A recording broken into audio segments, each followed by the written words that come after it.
नमस्कार दोस्तों, स्वागत है आपके अपने YouTube चैनल विद्युत ज्ञान की एक और नई वीडियो में। दोस्तों, आज की हमारी इस वीडियो का टॉपिक है पावर ट्रांसफार्मर और डिस्ट्रीब्यूशन ट्रांसफार्मर में क्या अंतर होता है।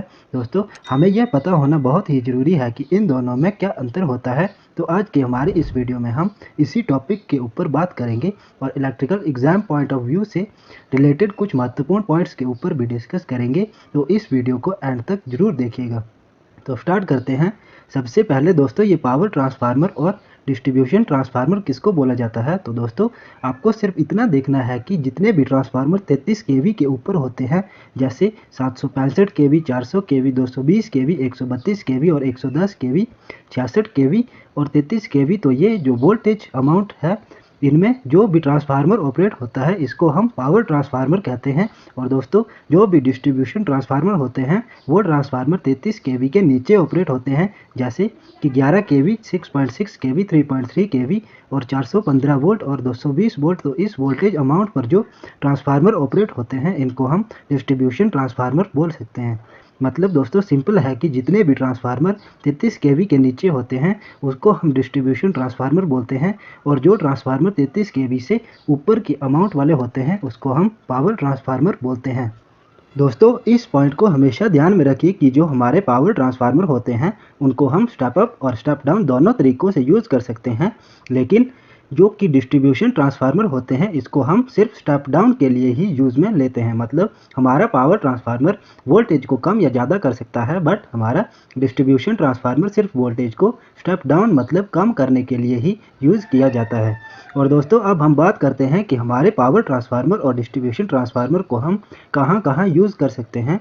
तो दोस्तों, सबसे पहले बात करते हैं पावर ट्रांसफार्मर की। तो सिंपल है, पावर ट्रांसफार्मर को हम ट्रांसमिशन और रिसीविंग के लिए यूज़ कर सकते हैं। मतलब कि दोस्तों, हमारे जितने भी सब स्टेशन होते हैं इनके अंदर हम पावर ट्रांसफार्मर का ही यूज़ करते हैं, और हमारे जो डिस्ट्रीब्यूशन ट्रांसफार्मर होते हैं ये सिर्फ इलेक्ट्रिकल सप्लाई को डिस्ट्रीब्यूट करने के लिए ही यूज़ होते हैं। ये ट्रांसफार्मर, इसको हम एंड ट्रांसफार्मर भी बोलते हैं, क्योंकि आपको पता ही है कि हमारे इलेक्ट्रिकल सप्लाई ट्रांसमिशन सिस्टम से डिस्ट्रीब्यूशन ट्रांसफार्मर के बाद कोई भी और ट्रांसफार्मर नहीं जोड़ते हैं।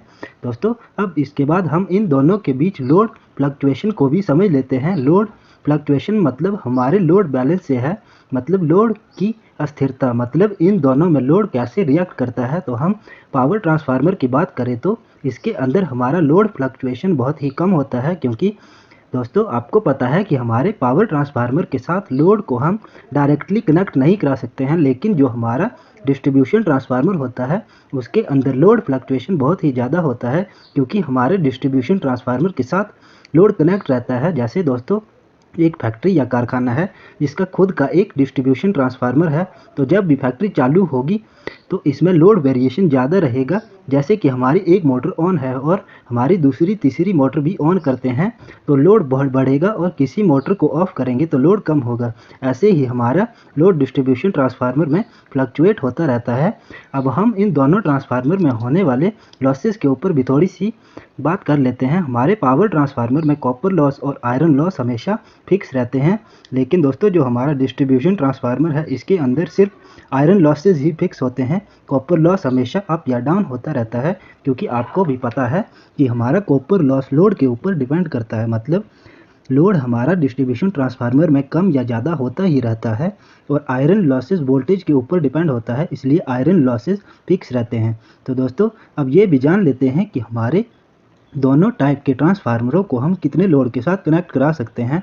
तो दोस्तों, हम हमारे पावर ट्रांसफार्मर को हमेशा फुल लोड पर कनेक्ट कराते हैं, मतलब 90 डिग्री से 100 डिग्री लोड पर भी कनेक्ट करा सकते हैं, और डिस्ट्रीब्यूशन ट्रांसफार्मर को हम लो लोड पर ऑपरेट कराते हैं। मतलब डिस्ट्रीब्यूशन ट्रांसफार्मर में 50% से 70% तक ही लोड कनेक्ट रहता है, तो हमारा पावर ट्रांसफार्मर फुल लोड पर, और डिस्ट्रीब्यूशन ट्रांसफार्मर इसको हम 50% से 70% लोड पर ही ऑपरेट करते हैं।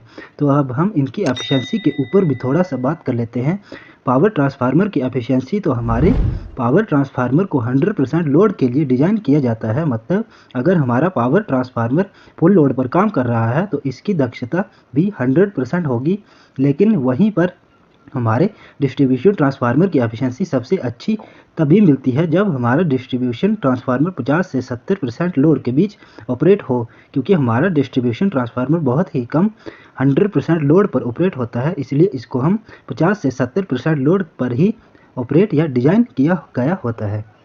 दोस्तों अब बात करते हैं इन दोनों के फ्लक्स डेंसिटी के बारे में। तो आपको पता ही होगा कि पावर ट्रांसफार्मर में फ्लक्स घनत्व बहुत ही ज़्यादा होता है, इसलिए पावर ट्रांसफार्मर की एफिशिएंसी भी बहुत ज़्यादा होती है और हमारे डिस्ट्रीब्यूशन ट्रांसफार्मर की फ्लक्स डेंसिटी बहुत ही कम होती है।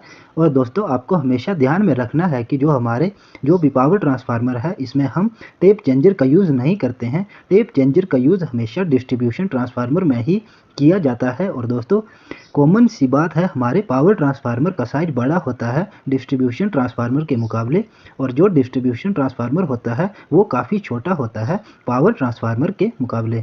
और हमारे जो पावर ट्रांसफार्मर की जो कॉस्ट होती है वो 15 गुना ज़्यादा होती है हमारे डिस्ट्रीब्यूशन ट्रांसफार्मर की कॉस्ट से। मतलब पावर ट्रांसफार्मर बहुत महंगा होता है और डिस्ट्रीब्यूशन ट्रांसफार्मर सस्ता होता है। तो दोस्तों अब वीडियो के आखिर में इन दोनों के कनेक्शन को भी समझ लेते हैं। तो हमारे पावर ट्रांसफार्मर के कनेक्शन हमेशा स्टार टू डेल्टा और डेल्टा टू स्टार में ही होते हैं, और हमारे डिस्ट्रीब्यूशन ट्रांसफार्मर में हमेशा डेल्टा टू स्टार में ही कनेक्शन होते हैं। तो दोस्तों आपको ये मेरी वीडियो कैसी लगी प्लीज़ कमेंट और लाइक करके ज़रूर बताएं, और इलेक्ट्रिकल स्टडीज़ के लिए इस यूट्यूब चैनल विद्युत ज्ञान को ज़रूर सब्सक्राइब कर दें। मिलते हैं इसी तरह की एक और वीडियो में, तब तक के लिए धन्यवाद।